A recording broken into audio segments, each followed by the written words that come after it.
I'm going to tell you something that happened to me last Halloween. I've had a very hard time coming to terms with what happened, and I've only been able to trust one other person with my story. He suggested that I tell it here. I brought this up with my psychiatrist several times, and she's written it off as stress-induced acute psychosis. Let me be clear. I have no history of mental illness, although I was struggling with some lingering grief at this time. I am certain that what I witnessed was not a result of this grief. Last year, I took my 2 children trick-or-treating like I do every year on Halloween. Unfortunately, it fell on a Monday, and I had to wait for the kids to get out of school before getting them ready. The day started off dreary, and the misty showers continued into the late afternoon, which was absolutely ideal. When 3:30 came, the kids were excited to get their costumes on and head out. They looked adorable, and their joyous anticipation was contagious. I was absolutely reeling with viscerous excitement. Halloween was always my favorite, and it was pure bliss to hang out with the kids on a spooky, drizzly night. The first 30 minutes or so went as expected. The kids darting from house to house, stopping to show me the variety of candy they had collected. It was good. It was normal. Eventually, we ended up at a small house about 2 blocks down from our own. I had seen this particular house many times during my walks, but nothing about it stood out to me. It was a plain, modest-looking yellow house with virtually no lawn decorations or vegetation other than a small lawn and a single maple tree. There was no porch light, and there didn't seem to be any lights on in the house. So I told the kids we should move on to the next in case the owners were away or didn't want to be bothered. But you know how kids are. It was Halloween, and they were wired for extortion. This house may have had candy, and that was an opportunity they couldn't pass up. I figured it couldn't hurt, but something in my mind told me to walk up to the front door of them instead of hanging back near the sidewalk. They knocked modestly on the door and waited a few moments.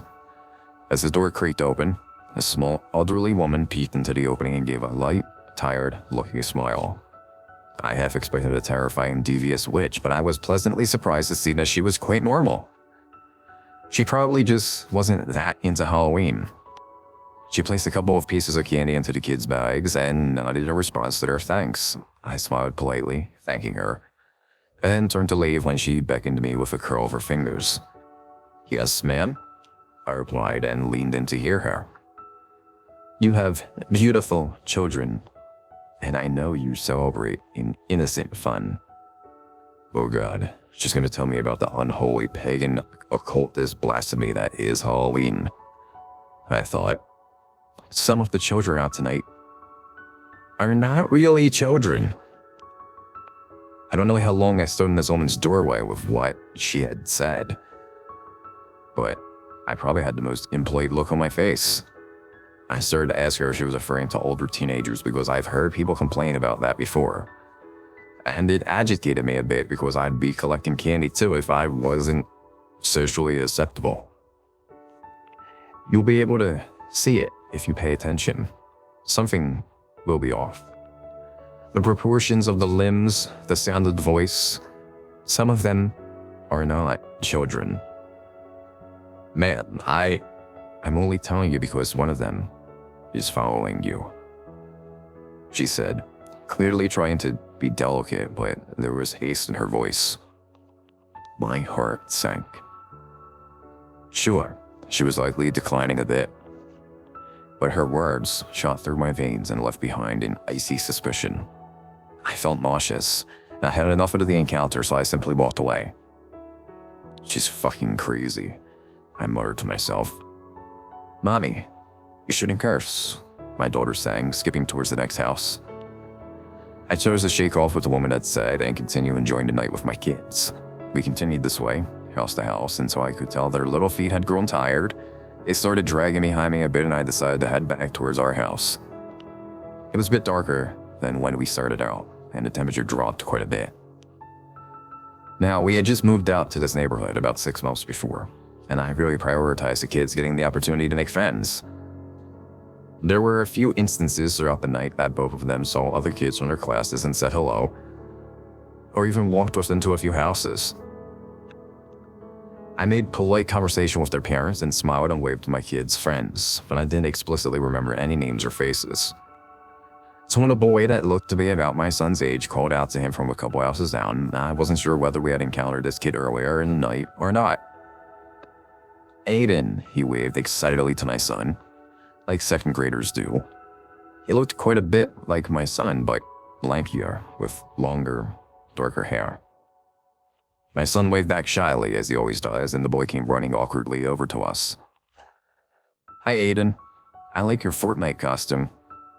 Aiden looked uncomfortable, but he always kind of did when confronted with unexpected social situations. He thanked the kid and turned to the walk in the direction of our house. "Are you in Aiden's class?" I asked, trying to sound pleasant even though I was dead tired. "Oh no, I just see him at recess," he responded, excitedly. In hindsight, his gleeful giggling was a little excessive. "Okay, well, we're heading home. Are your parents nearby?" I asked with genuine concern, since I didn't see many families around anymore. He started, nervously. "I don't see my dad now, but he must be walking down the block towards my home." He pointed in the direction we were going. "I'll walk with you until we get there," he declared instead of asking. So we continued walking, the kids chattering among themselves, while more so my daughter asking Aiden's recess friend a plethora of questions and him answering with short answers and frequent giggles that began to sound more and more forced. Aiden looked uncomfortable, as ever, and I realized just how tired my feet were, just how dark it had gotten. The drizzle had stopped, but a mist lingered in the air, making the air heavier. "Mommy, what did that lady say to you at the yellow house?" my daughter asked. "Nothing, baby. She was complaining about the teenagers." "Mommy?" "Yes, baby." I was exhausted. My daughter lowered her voice to a whisper.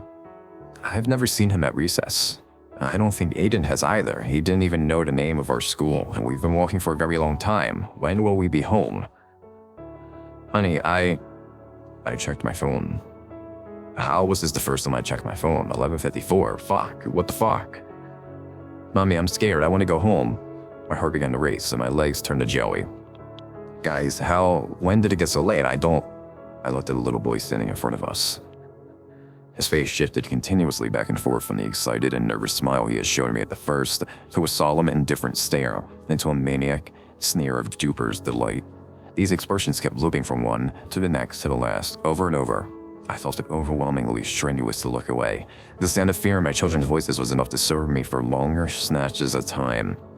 I closed my eyes tight, gripping both of their arms tightly. "Aubrey, Mommy's confused. Tell me what's going on."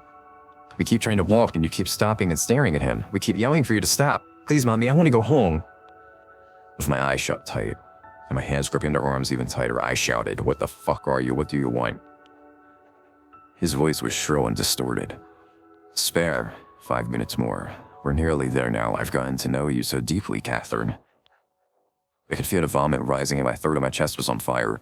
I wasn't confident that my legs could carry me. "Guys, run home. Now." "I'll follow." My brave and gallant babies obliged. "Don't leave this unfinished. You'll force me to show up again." I ran as fast as I ever had to catch up to the kids and pull them inside our home. I said this at the beginning and I'll say it again. Almost nobody believes me about this. My kids knew something was wrong with Mommy and something was off about the boy, but they aren't able to quite put it together, and honestly, neither am I. I'm sharing this because it may save someone's life. I don't know what this entity was, but it looks very much like a child, and it completely removes you from reality. If you encounter a child you don't know on Halloween this year, look for signs of something off. The limbs, the voice, the demeanor. If anything feels wrong, do not engage. Something was left unfinished that night, and I believe that it's coming back for me.